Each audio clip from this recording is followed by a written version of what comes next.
I was paid a healthy bounty for Ringo and Curly Bill, and realized there was real money to be made. That's why I went after Henry Plummer.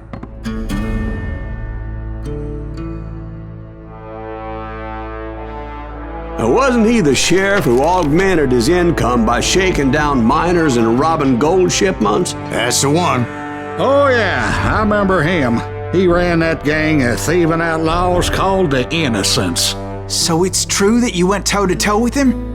Indeed I did, son. Indeed I did.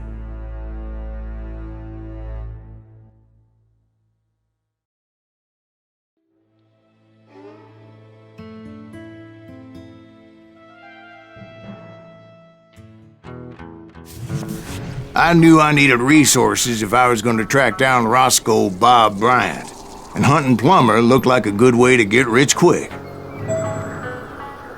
As the local vigilantes exposed him as the leader of the bandits, and put a generous price on his head. As the local vigilantes exposed him as the leader of the bandits, and put a generous price on his head. Plummer rallied his gang to plunder one last gold mine before making their escape, and that's where I thought I'd find him.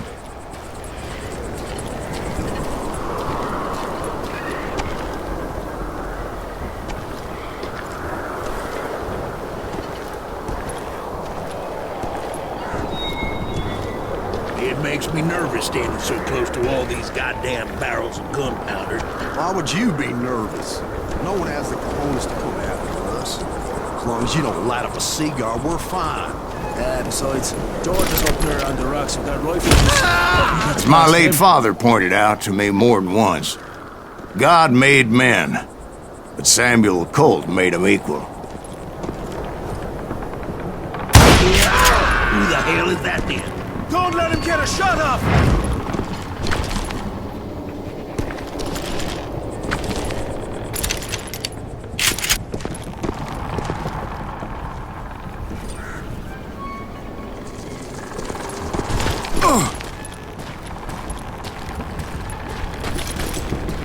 I knew that dynamite wasn't mine, so I decided the polite thing would be to return it. It was the biggest gold rush since Sutter's Mill in '48. Unfortunately, prospectors weren't the only ones drawn to those riches. There were thieves and killers, robbing travelers and hijacking gold shipments. Like those that ran with Plummer. Some were just regular folks I knew from town, drawn by greed and easy pickings. Charlie Crow, the blacksmith. James, who worked in the stable. Sam and Jeremiah Barber, the butcher's sons. Of course, the rest were veterans of the Civil War. Stone-cold killers trained on the bloody fields of Shiloh and Antietam. Plummer had a lot of men on his payroll. A hell of a lot. That son of a bitch pretended to protect the public with one hand while stealing them blind with the other. He set up a defensive perimeter which I had no idea how to break. Dangerous, desperate individual.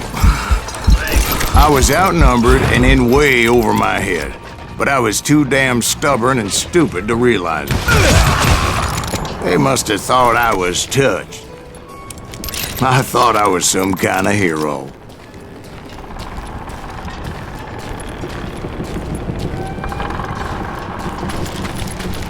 I finally made it past and headed on to meet my destiny.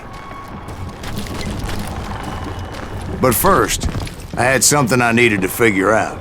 I had a few ideas on how to get into that mine, but once I made my decision, I knew there was no turning back. So my first thought was to enter the nearest mine portal. I saw an entrance. Made sense. It was the quickest way in, but that also made it more dangerous, as there would undoubtedly be enemy pickets posted along the way.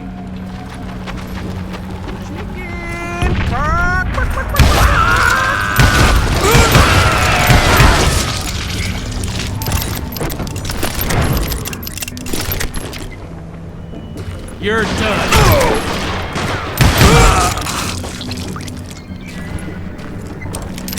Besides, once you enter a mine like that, it's easy to get all turned around. And that confusing maze of corridors wouldn't even be the worst of it. Some of those shafts could be as deep as hell. Show yourself! A single stumble or misstep can easily end in a deadly plunge to oblivion.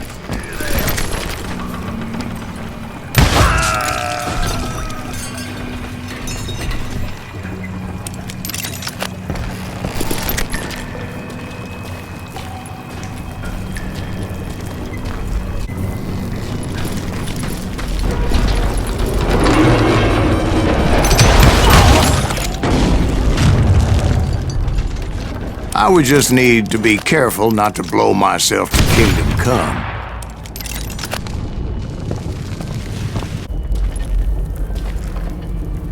Time to blow your shit up!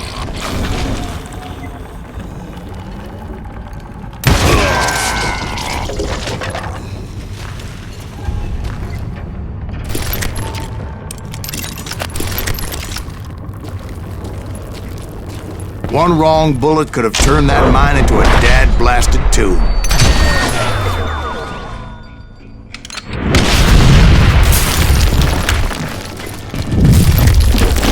I freely admit that my plan of attack was not just moronic, but clearly insane.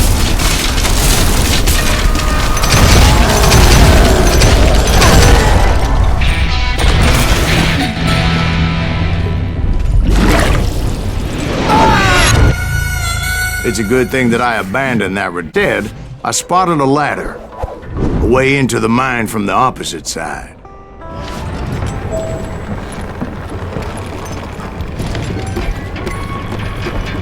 It was a long way around, but that approach seemed more sensible at the time. Of course, being I had a problem with heights, that scaffolding scared the bejesus out of me. Climbing down that ladder required some caution. Because even though I had a younger man's reflexes, no man can dodge a damn bullet while climbing down a rickety ladder. I needed to make a leap of faith. I was determined not to give up, however, as Sheriff Plummer seemed quite the despicable character. When the vigilantes discovered what the sheriff was up to, people were outraged. That 10,000 they put on his head would go a long way to helping me find old Bob. And I had made it my mission to settle that score come hell or high water.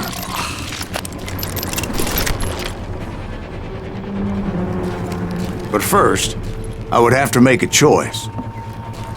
Take the elevator or climb the ladder.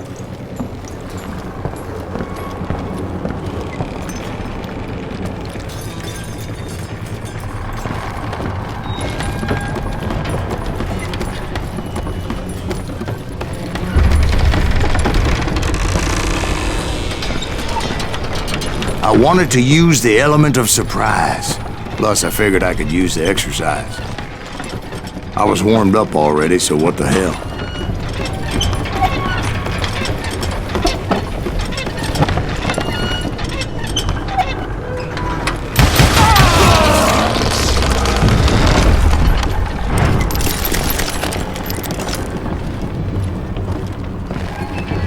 Plummer was a mad dog killer.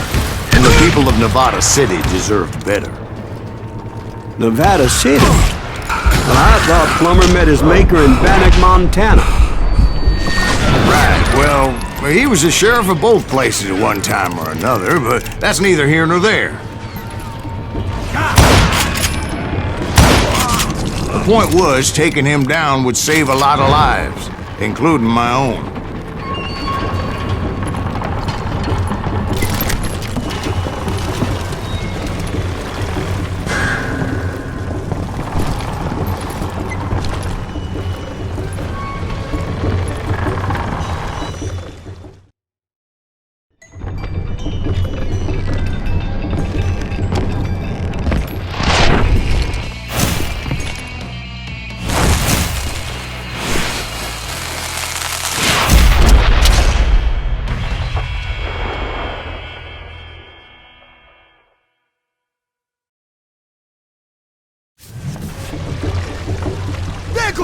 dustpan to pick This you day up! is just getting Henry Plummer was clearly unhinged, and I could see right away that this was going to take some doing.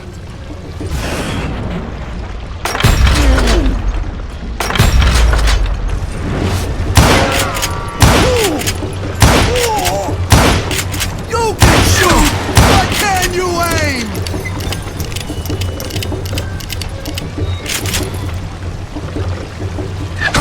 You want some more? All medieval on your ass. That you can throw dynamite. Oh! Run! God damn! I need some help here! Come on, boys! Take this cocksucker out!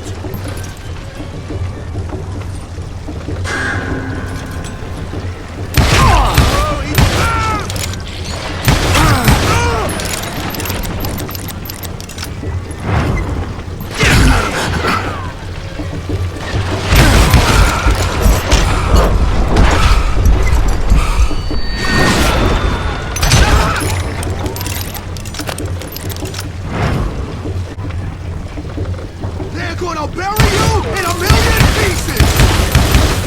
Why don't you destroy the circus? They're gonna bury you in a million pieces!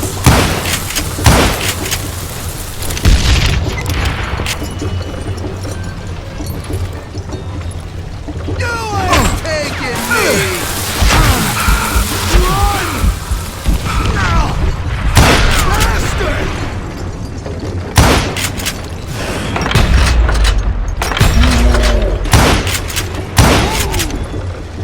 I'm going all medieval on your ass!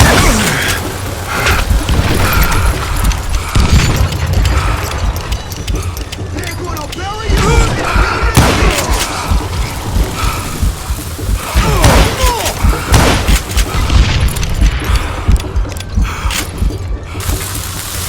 I got a lot more dynamite than you!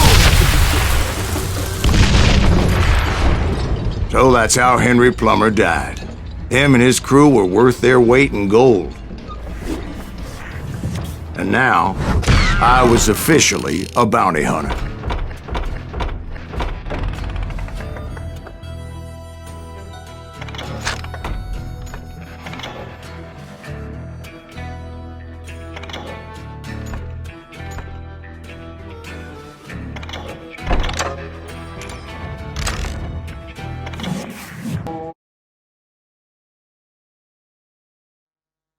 So, did you finally go after that Bob feller? Well, I heard word he was in Kansas with John Wesley Hardin. So that's where I went. Where in Kansas? Abilene. Why do you ask, Ben? No reason. Was Hardin as fast as Ringo? Ringo was fast, but John Wesley was as fast as the devil himself.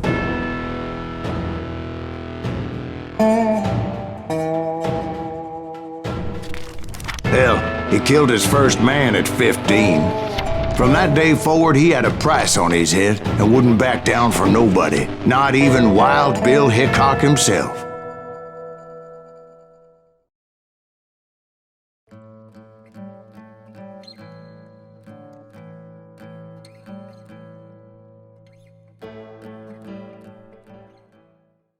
I dodged death many a time, and that night in Abilene was no different. Why is that son, bitch?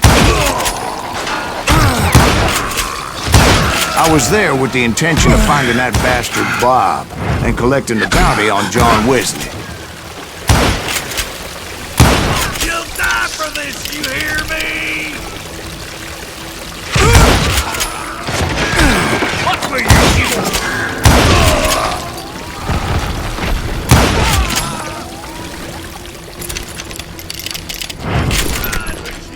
I thought the Texas Rangers got Hardin.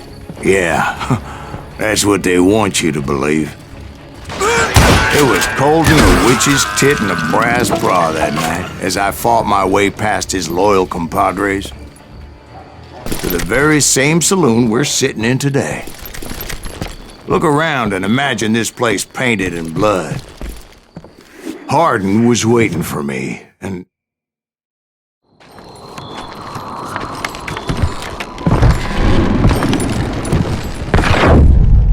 Wait, I'm jumping the gun here. Let me back up and give you some background on this sumbitch.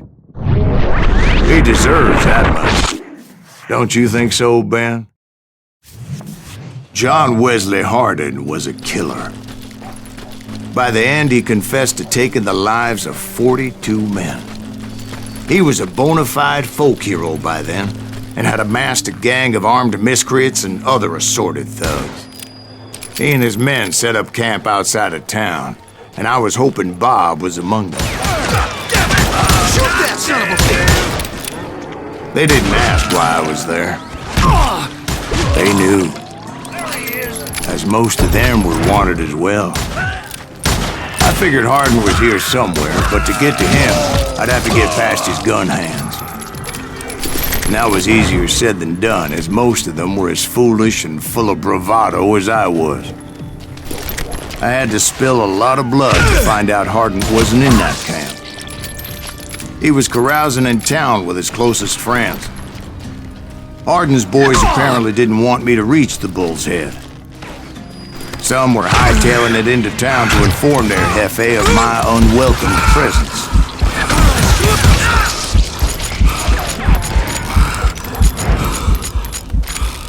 You better hide! Brother, I'm gonna make you pay for that! Tell Hardin someone's coming for him! Stop that sumbitch! Let the boys know we got another law dog.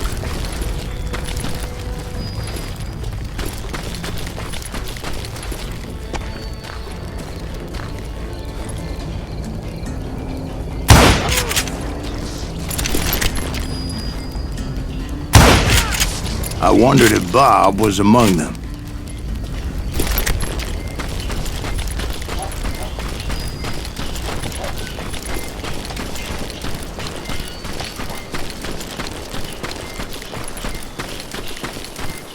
And I steeled myself for the fight ahead. For as good as I was, deep down I wondered if John Wesley wasn't just a little bit better.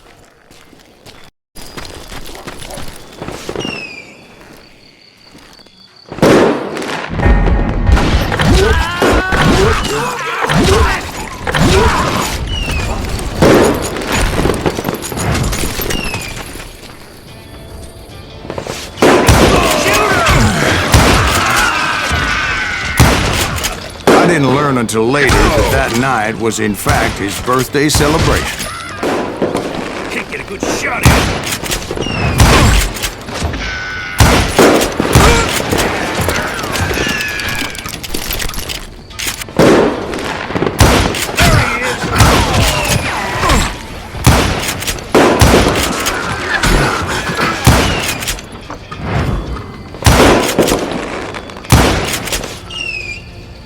You're dead.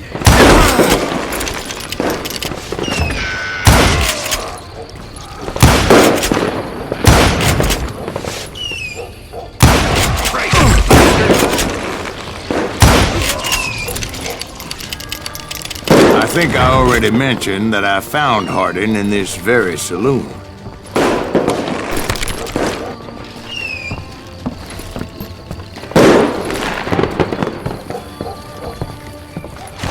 Suffice it to say, nobody there was happy to see me.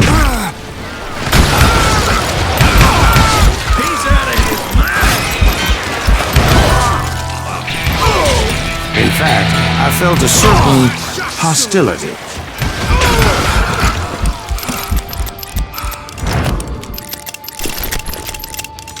Time to feel you! I was disappointed that neither Bob nor John Wesley were among the dead. But that was short-lived, as a moment later I was facing down the fastest gun in the West.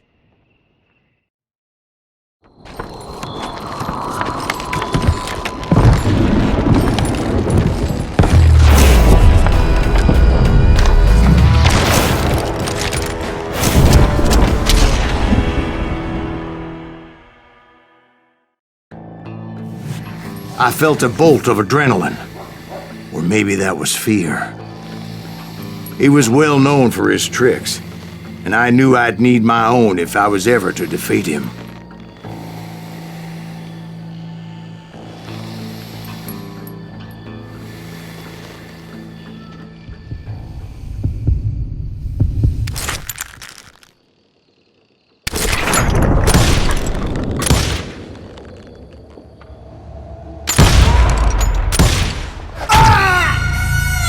No, wait! He didn't hit me there!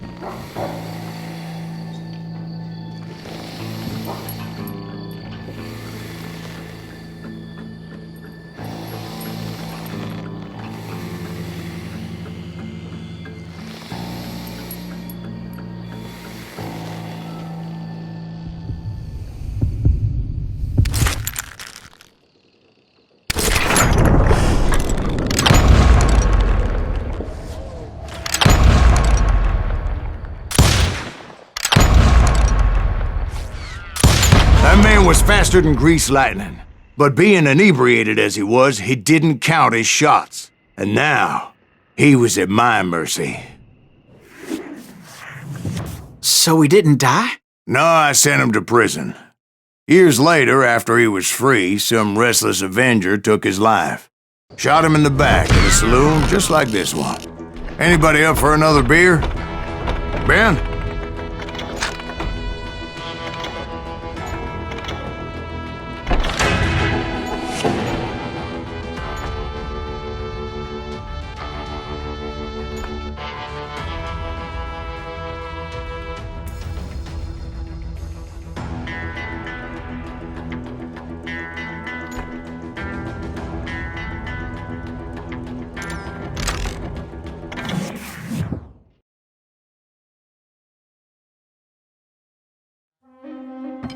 Thank you, darling. Yeah, some say revenge is a dish best served cold.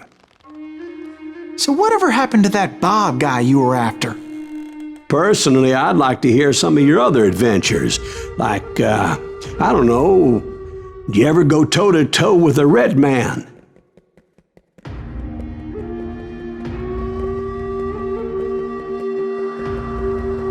Yes, I did, Ben. I remember once I was after this renegade Apache, Grey Wolf. Strangely enough, revenge was also his primary motivation.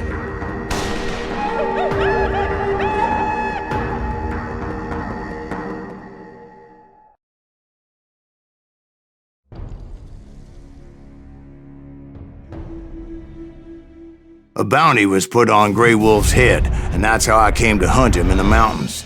Mountains so high they tickled the nether regions of heaven.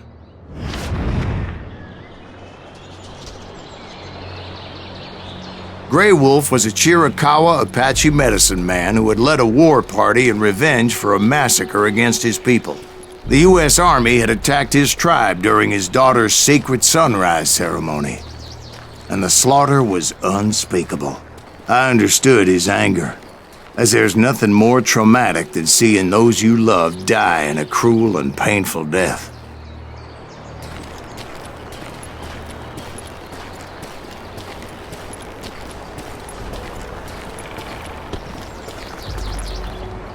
Right from the beginning, I couldn't shake the feeling that Grey Wolf was watching my every move. He led a band of young Apache warriors who wanted retribution and were more than willing to die for him.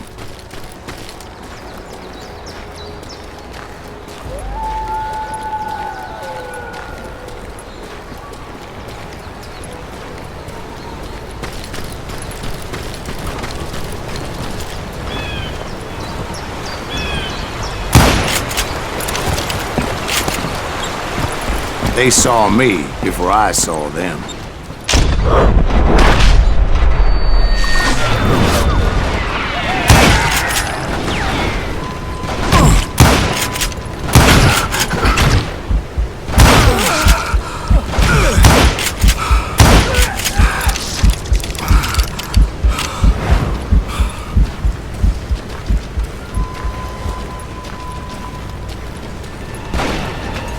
crossed my mind that maybe this wasn't such a good idea. But now that the shooting had started, there was no backing down.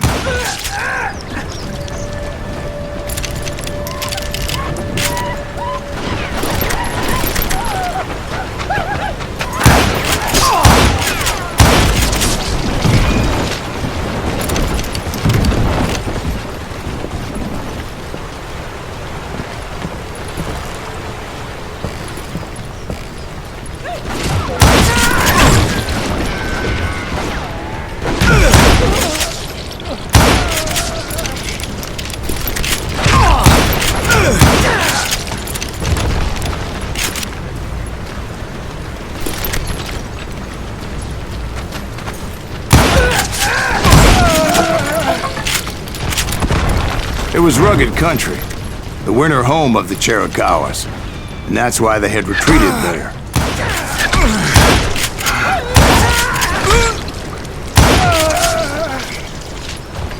I admit to having some regrets about going after them the way I did. But then again, I got a lot of those.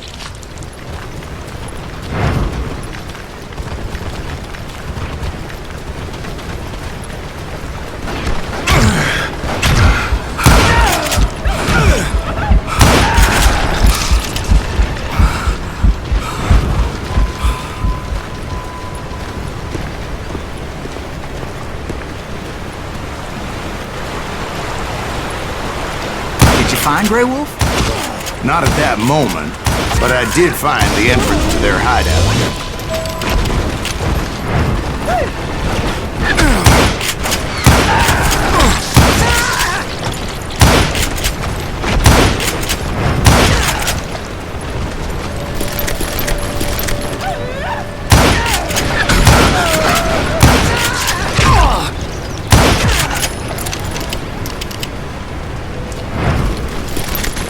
A deep crevice that led to a deeper cave.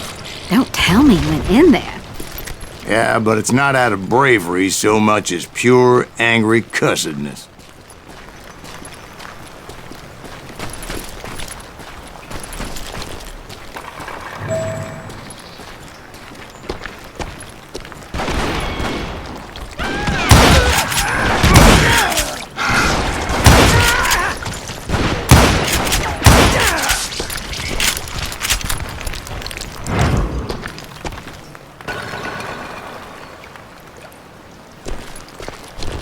See, back then, I had a stubborn streak a mile wide, and I wasn't about to back down. So it was like pitch black in there? Actually, it was pretty well lit, as they had torches on the walls.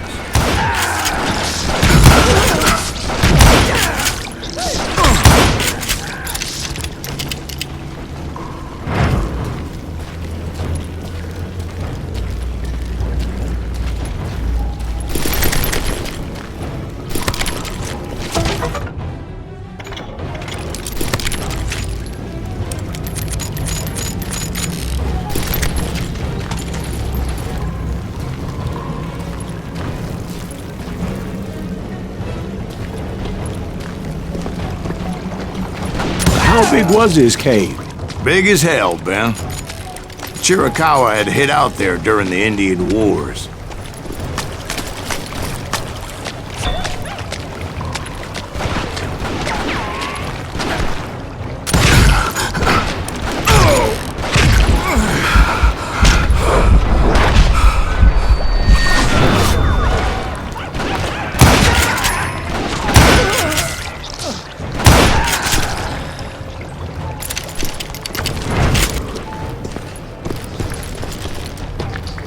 They thought it was haunted with the ghosts of those murdered by the horse soldiers. The cave was haunted with dead Indian ghosts?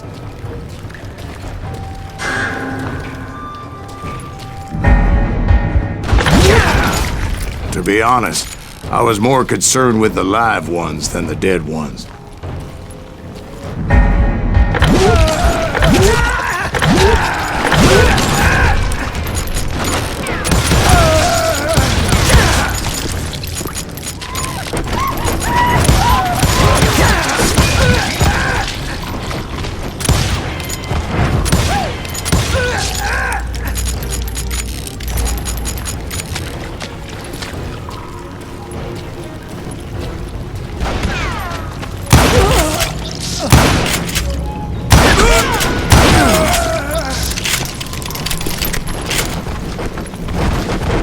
How come you know so much about engines? A few years back, I was married to two Mescalero women.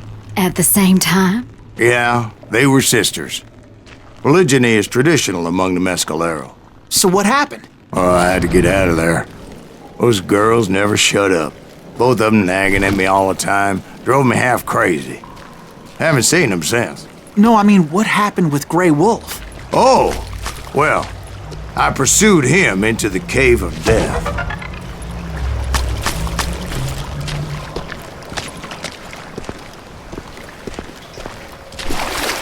I came upon this flooded grotto, and that's when I saw him.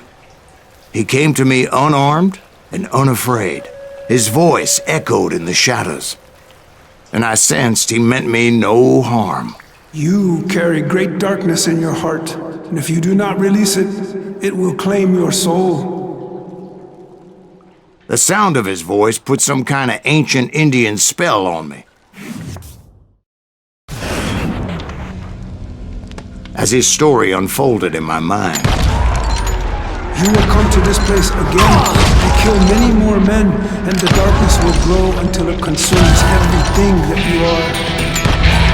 The soul would have no rainbow. I had no tears. he said I was a great warrior, a coyote man, unequaled by any other pale-faced warrior, or something like that. The snakes will bite shadows of your past until a venom poisons your heart, and an echo of the song of the dead summons the spirits deep from within the mountains. I didn't quite get what he was saying, but there was definitely snakes. And indeed, his warriors surrounded me and attacked me like hungry wolverines. They couldn't stop me, though, and Grey Wolf wasn't in the mood for idle talk.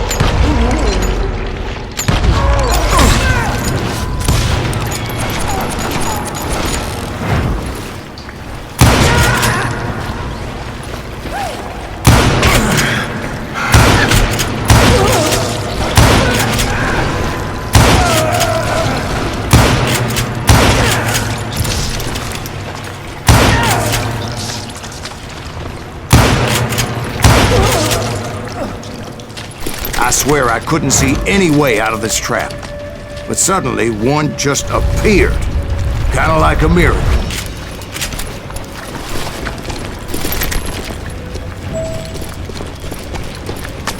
I felt like I would be lost in that damn cave forever. Finally, I found myself back outside, perched on...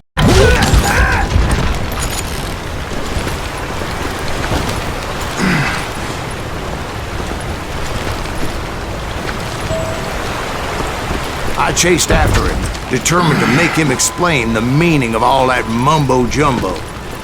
Mumbo-jumbo is right. Are you making this all up as you go? A few details may be fuzzy, brother, but I am relating exactly what happened to me. There were dozens of Apache warriors aiming at me from on high. Dozens? Well, maybe not dozens, but there was a lot of them. At least 3 or 4. Well, more than that a little later.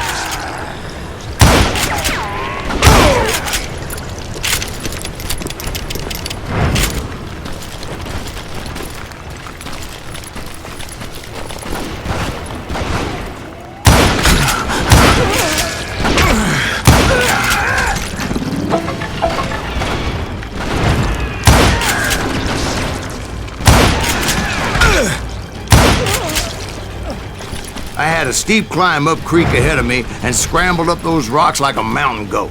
I was determined to locate Grey Wolf and find out exactly what the hell he was trying to tell me. And wouldn't you know it, that crafty son of a bitch led me right into a trap. What kind of trap? Well, son, there had to be at least 100 Apaches surrounding me. 100? God be my witness. Oh, come on. Who are you kidding? Hey, I believe you. Come on, tell us how it ended. All right, but I'm not gonna drag this out. Where were we? You were surrounded by 100 Apache warriors. Well, I didn't take the time to count them exactly, but there were a lot of them.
and in the end a path appeared before me that I had not seen before.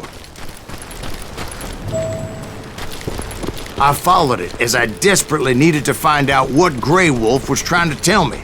But it was like that son of a bitch disappeared into thin air.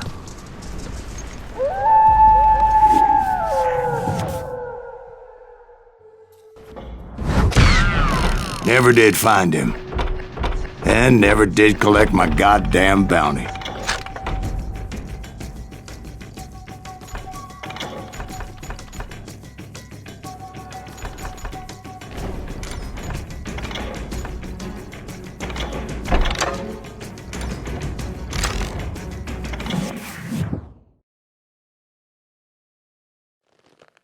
Thank you, darling. It's interesting how the truth can sometimes seem might malleable, depending upon your point of view. Like how those dime novels make you out to be something you're not? Jack, don't be starting trouble. No, he's right. They do tend to exaggerate. Did they exaggerate your part in taking down the Daltons? Well, I was there in the flesh, boy, so I saw what happened firsthand.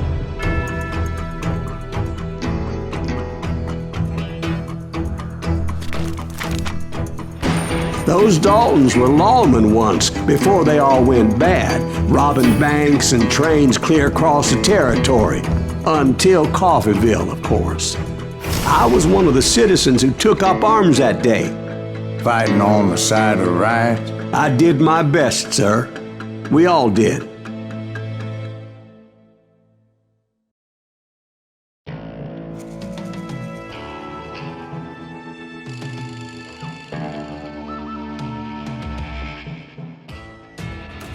It was early morning. One of my friends was a local gunsmith, and he handed out firearms to anybody who'd take one. You see, the Daltons got it in their heads to rob 2 banks at the same time. 2 banks on the same damn street. Story was Bob Dalton's girl was always riding him about how he had no ambition. Oh, you're nobody next to Jesse James, she'd say. Finally, the bastard took his brothers to Coffeeville just to shut her up. Right. It's always the woman's fault.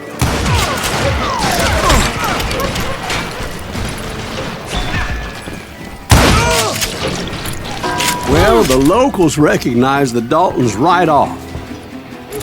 Before they could get away, half the town took up arms to defend their property.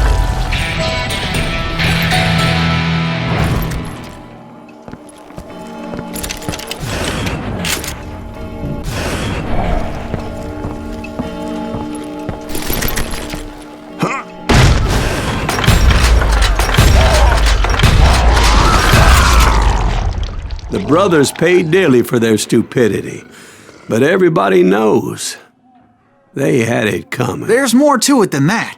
I read all about that day, so I know for a fact that it went down very differently. First of all, it was high noon. A posse of U.S. deputy marshals were on the rooftop across the street. Get ready, boys. They're gonna make a move. The lawmen had been tracking the Daltons for months. Now they finally had them dead to rights. But those boys had a reputation as stone-cold killers, so the marshals took every precaution, knowing they wouldn't go easy. Among them was a bounty hunter feared by many a lawbreaker. The marshals tried to get the Daltons to surrender. They'll give up eventually. We just gotta wait the son of the bitches out. But this bounty hunter knew that the brothers were far too proud to ever lay down their guns.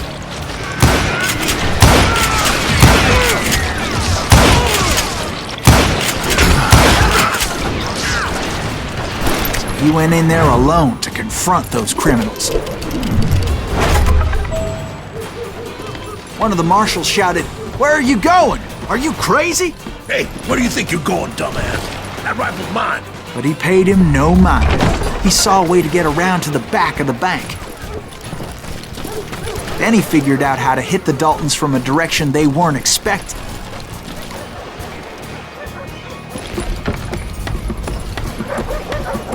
From above.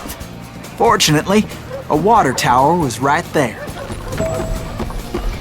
A moment later, He was climbing up a steep ladder, laughing at danger as he did.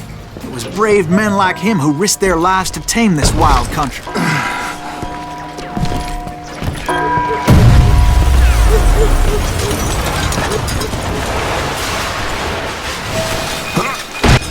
We've got company!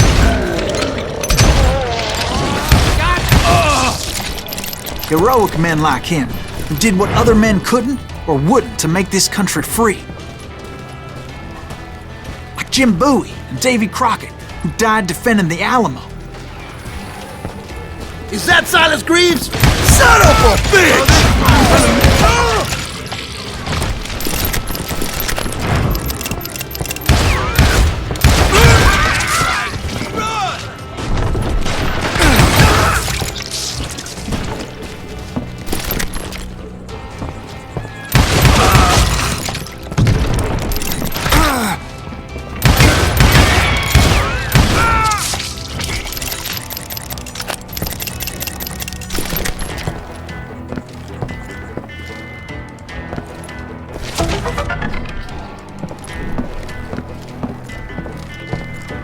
Over there!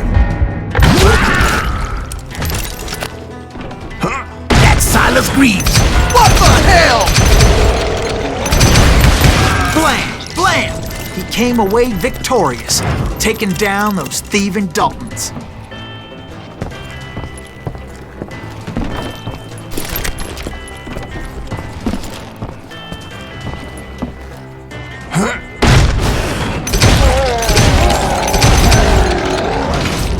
His name was Silas Greaves, and when the dust finally settled, he was the last man standing. Sorry, kid, but that just wasn't the way it happened.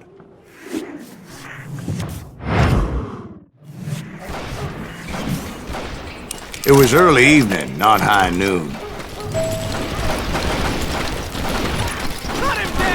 The Daltons blew up a safe, and were all set to hightail it out of there. I was late to the party, and Coffeyville was already up in arms. Those pathetic deputies surrounding the bank were dropping like flies.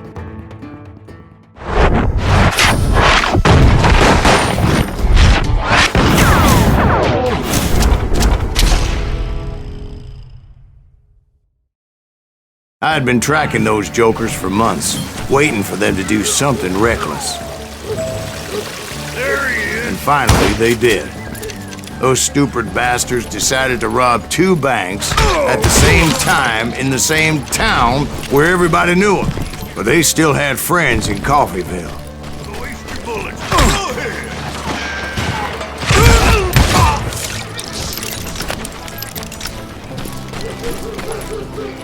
Hey, we got us an equal. Put some holes in them! And those friends came after me like a pack of wild dogs, tooth and nail. They were coming at me from all directions. I caught sight of the Daltons running with the money and didn't want to lose them. Problem was, they knew the town better than I did. And to top it off, I found myself in the middle of another shootout in Tyre. Did the Daltons hole up in somebody's house? No, it was the Smiths, I believe. They were cousins of the Daltons, and they were shooting at the Browns, who were shooting at the Daltons. Which wasn't any surprise, because those 2 families have been feuding forever. And since the Joneses are related to the Browns, they shot at the Smiths, pissing off the Heimhoffers, whose daughter recently married a Smith. Well, bullets were flying every which way as all the old feuds in Kansas caught fire all at once. There was a hell of a lot of pissed off people in Coffeyville that day. But that's just the way life is sometimes. Shit happens.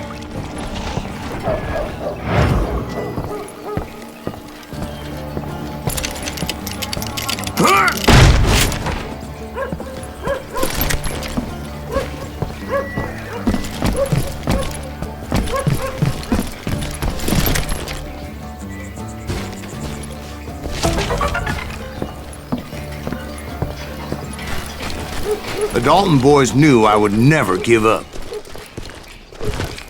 Those Daltons weren't the sharpest knives in the drawer, but they always stood together. They set a trap to slow me down and allow at least 2 of them to escape.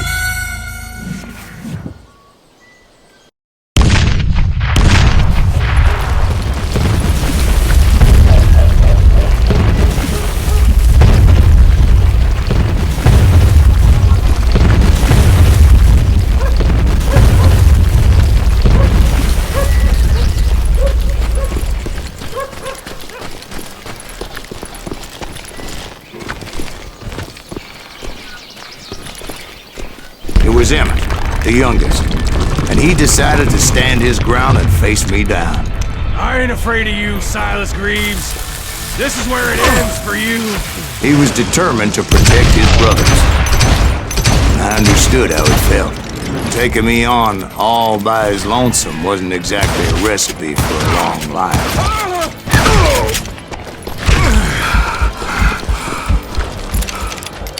It's hog time.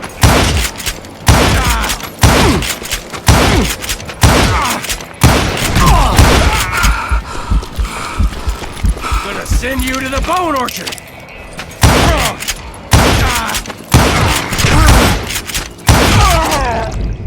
But Emmett Dalton survived the robbery in Coffeyville. He's the only Dalton who did.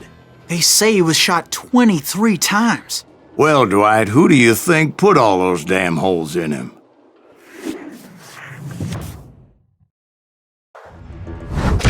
But I have to admit, that boy had grit.